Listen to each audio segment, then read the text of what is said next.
다 함께 마음을 모아 금요일 새벽을 하나님께 올려드리겠습니다. 여호와는 나의 목자시니 내게 부족함이 없으리로다. 내 평생의 선하심과 인자하심이 반드시 나를 따르리니 내가 여호와의 집에 영원히 살리로다. 내가 여호와의 집에 영원히 살리로다. 아멘. 찬송 120장입니다. 찬송가 120장. 오 베들레헴 작은 골 너 잠들었느냐, 별들만 높이 빛나고 잠잠히 있으니. 우리 찬송 120장 함께 찬송하시겠습니다. 오 베들레헴 작은 골 너 잠들었느냐, 별들만 높이 빛나고 잠잠히 있으니 저 놀라운 빛 지금 캄캄한 이 밤에 온 하늘 두루 비춘 줄 너 어찌 모르나. 온 세상 모든 사람들 잠자는 동안에 평화의 왕이 세상에 탄생하셨도다. 저 새벽 별이 홀로 그 일을 하는 듯 밤새껏 귀한 그 일을 말없이 지켰네. 오 놀라우신 하나님 큰 선물 주시니 주 믿는 사람 마음에 큰 은혜 받도다. 이 죄악 세상 사람 주 오심 모르나. 주 영접하는 사람들 그 맘에 오시네. 오 베들레헴 예수님 내 맘에 오셔서 내 죄를 모두 사하고 늘 함께 하소서. 저 천사들의 소식 나 기뻐 들으니 오 임마누엘 예수님 내 맘에 오소서. 아멘. 이 시간은 한마음 한 입술로 기도하겠습니다. 매주 금요일 기도의 제목입니다. 모든 소그룹이 아름다운 연합과 치유 위로의 공동체가 되며 셀에 속한 가정들마다 늘 평안하게 하옵소서. 우리 셀장님들에게는 맑은 영성과 섬김의 지도력을, 셀원들에게는 겸손한 마음을 주옵소서. 깊은 교제와 전도의 열정을 통해 영원구원의 간증이 넘치는 귀한 소그룹 되게 해달라고 이 시간 우리 소그룹을 위하여, 코로나의 안정과 모든 예배의 온전한 회복을 위하여, 우리 성도들을 위하여 이 시간 우리 주님 이름 간절히 부르시고 함께 기도하겠습니다. 기도합니다. 주여 하나님 아버지 감사합니다. 오늘도 함께 예배할 수 있게 하시고 기도할 수 있게 하시니 감사합니다. 어디에 있든지 무엇을 하든지 이 시간만큼은 구별하여 주님께 올려드리는 우리 사랑하는 모든 성도들 되게 하여 주옵소서. 매주 금요일은 우리 소그룹을 위하여 기도합니다. 우리 소그룹 셀이 아름다운 연합과 치유의 공동체가 되게 하여 주옵소서. 우리 셀장님들에게는 맑은 영성과 섬김의 지도력을 주시고 겸손한 마음을 우리 셀원들에게는 허락하사 모든 성도들이 기쁨으로 소그룹에 동참하며 함께 은혜를 나누는 귀한 소그룹으로 자라가도록 주님 도와주옵소서. 우리 가정이 살아야 소그룹도 살고 또 소그룹이 살아야 우리 교회가 살아나게 될 줄 믿습니다. 건강한 셀이 더욱더 많아질 수 있도록 주님 도와주옵소서. 깊은 교제와 전도의 열정을 통하여 영혼 구원의 간증이 넘치는 귀한 소그룹 되게 하여 주시기를 간절히 원합니다. 특별히 하나님 코로나가 속히 안정되게 하여 주시고 우리 성도들 기쁨으로 예배하며 모든 예배가 온전하게 회복되기를 간절히 소망하오니 주여 우리의 기도에 응답하여 주옵소서.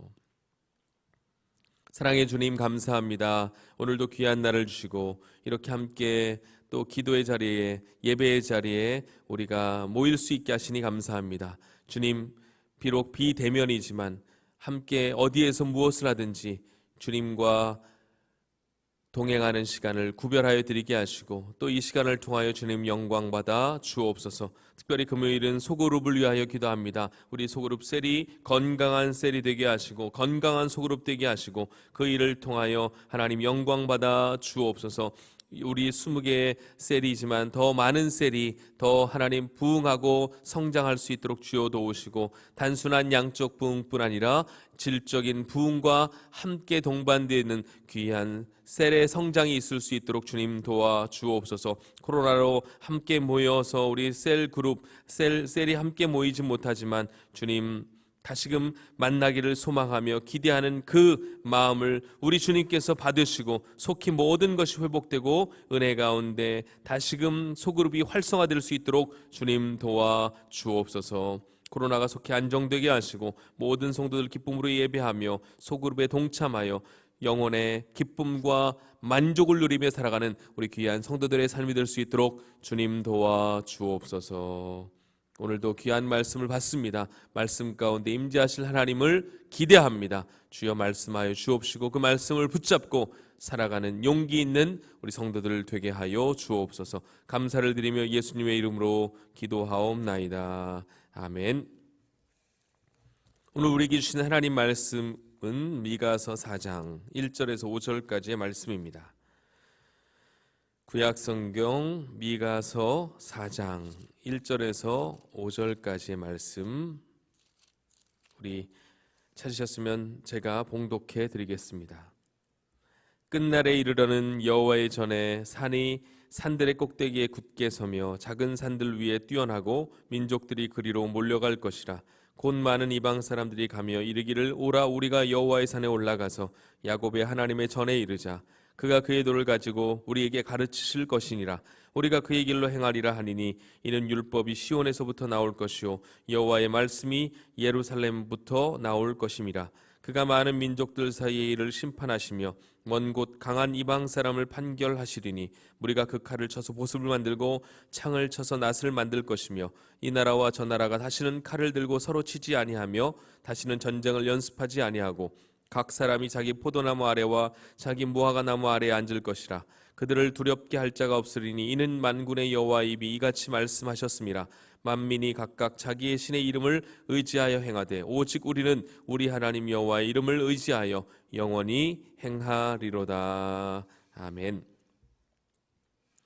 오늘 살펴볼 미가서 4장 말씀은 하나님의 놀라운 구원과 회복에 관한 메시지를 담고 있습니다. 우리는 미가서 1장에서부터 3장 말씀을 통해 이스라엘 백성들에 대한 하나님의 심판의 메시지를 살펴보았습니다. 당시 이스라엘 백성들이 미가 선지자를 통해서 선포되는 하나님의 심판의 메시지를 제대로 들었다라고 한다면 이제 모든 것이 끝났다. 더 이상 우리에게 소망은 없다라고 생각했을 것입니다. 그런데 그때 놀라운 반전의 그런 은혜가 시작되는 것이죠. 하나님의 놀라운 구원과 회복의 메시지가 선포되고 있는 것입니다. 바로 오늘 살펴볼 4장 말씀이 그 희망의 메시지인 것입니다. 오늘 우리가 어제 읽었던 3장 9절에서 12절 말씀에는 하나님의 무서운 재앙이 선포되고 있습니다. 곧 이스라엘 지도자들의 죄악으로 인해 하나님의 도성인 예루살렘이 심판을 받아 완전히 폐허가 될 것임을 예고하고 있기 때문에 그렇습니다. 그런데 이런 암울한 분위기가 오늘 말씀으로 극적인 반전이 이루어지고 있습니다. 여호와의 전에 산이 산들의 꼭대기에 굳게 서며 작은 산들 위에 뛰어나게 된다고 말씀합니다.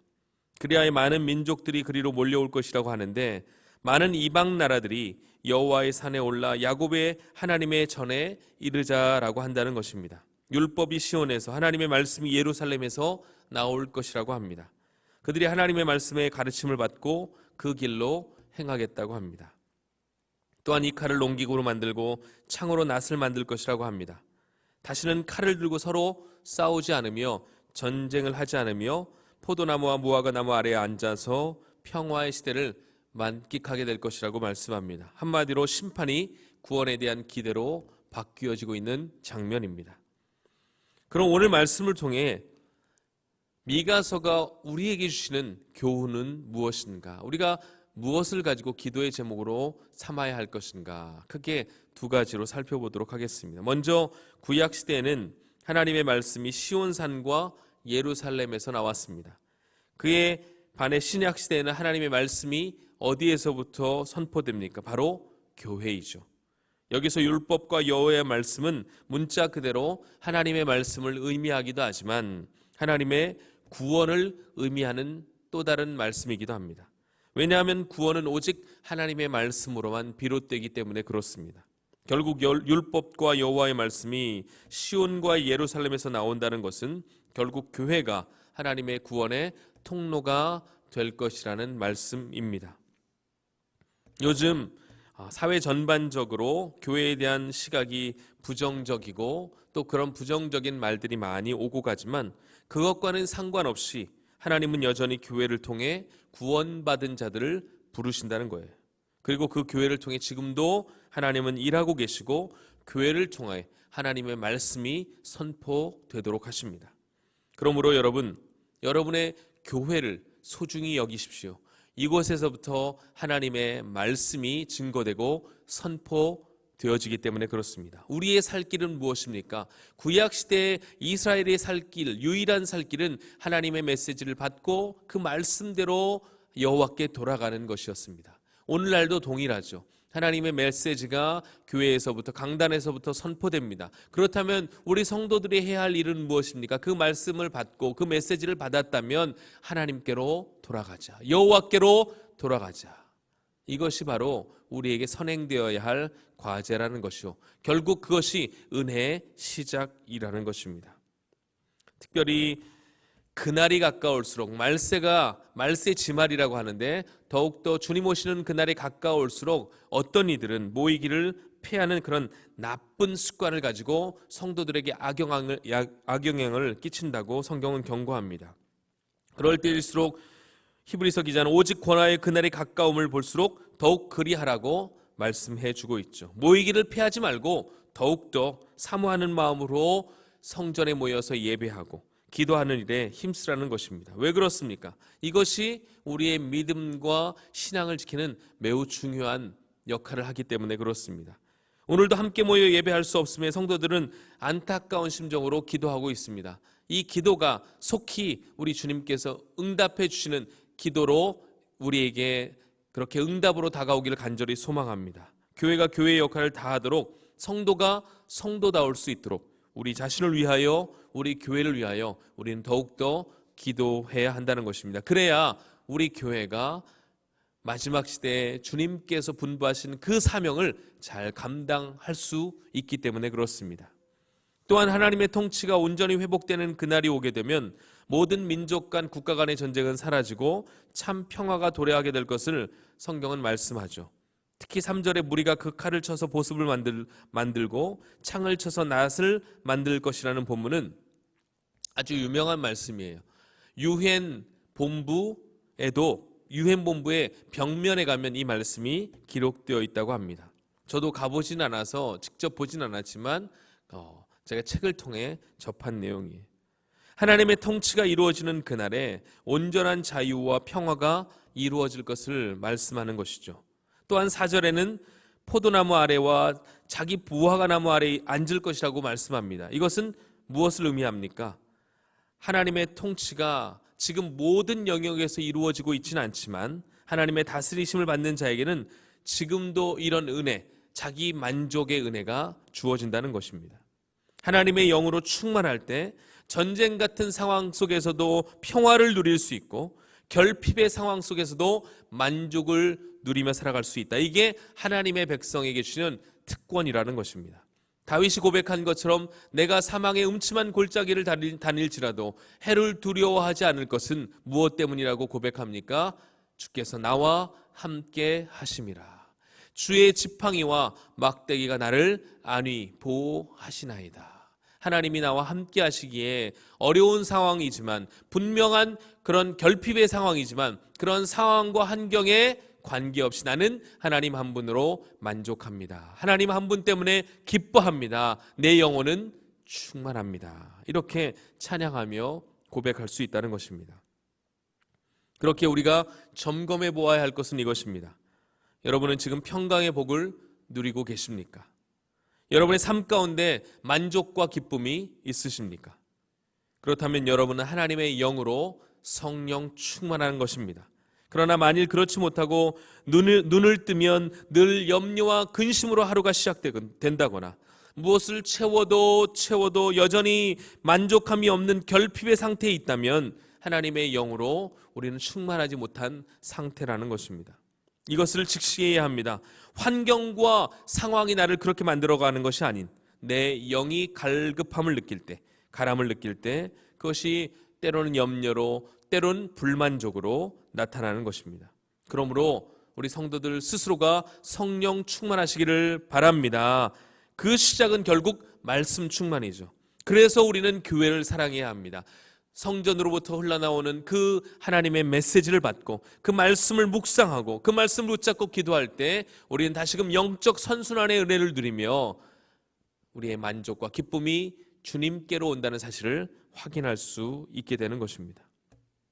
오늘 말씀을 통해 주시는 기도의 제목은 두 가지입니다. 교회가 교회의 본질적 사명을 다할 수 있도록 주님 다시 한번 기회를 주옵소서. 우리 교회를 위하여 이 땅에 존재하는 많은 바른 교회들을 위하여 기도해 주시고 특별히 우리 일상생활을 통해 우리의 영적 상태를 점검하여 늘 주님 앞에 내가 성령 충만한 삶을 살고 있는지 나의 말과 나의 행동과 나의 습관을 점검하여 성령 충만한 삶을 살아갈 수 있도록 나 자신을 위하여 기도해야 할 것입니다. 이러한 기도를 통해 주님을 기쁘시게 하는 삶으로 주님께 영광 돌리는 참 주님의 백성 되는 줄 믿습니다. 그 은혜가 저와 여러분 삶을 지배하는 은혜가 되게 하여 주시고 이번 남은 한 주도 주님과 동행함으로 주님께서 주시는 참 평강과 기쁨으로 충만한 여러분의 삶이 되시기를 주님의 이름으로 축복합니다. 기도하겠습니다. 하나님 아버지, 오늘 귀한 말씀을 통하여 우리가 무엇을 위하여 기도해야 할지 살펴보게 하시니 감사합니다. 결국 우리의 살 길은 은혜 충만, 말씀 충만, 성령 충만인 줄 믿습니다. 무엇보다 교회가 교회의 본질적 사명을 잘 감당할 수 있게 하여 주옵소서. 특별히 어려운 시대에 하나님의 말씀이 온전히 선포되는 강단과 교회가 되게 하여 주시고 그 말씀을 붙잡고 살아가는 우리 자신을 위하여 늘 성령 충만함을 위하여 애쓰고 기도하는 우리 모든 성도들의 삶이 되게 하여 주옵소서. 마지막 주님 오시는 그날의 모든 것이 완전하여 지는 것은 분명하지만 지금도 하나님의 다스리심이 하나님의 통치하심의 영역 가운데 있는 우리 하나님의 백성들은 이 일이 가능한 줄 믿사오니 주여 우리에게 충만한 은혜를 허락하여 주옵소서. 어떠한 상황과 환경에 관계없이 만족하며 기뻐하며 사도 바울처럼 그렇게 삶을 살아가는 우리 모든 성도들의 삶이 되게 하여 주옵소서. 날마다 우리와 함께 하시고 우리에게 은혜 주실 주님을 기대합니다. 찬송합니다. 주여 함께하여 주옵소서. 감사를 드리며 예수님의 이름으로 기도드리옵나이다. 아멘.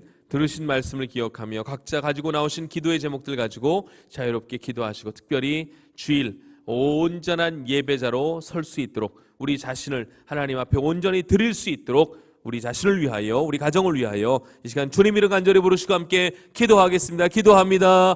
주여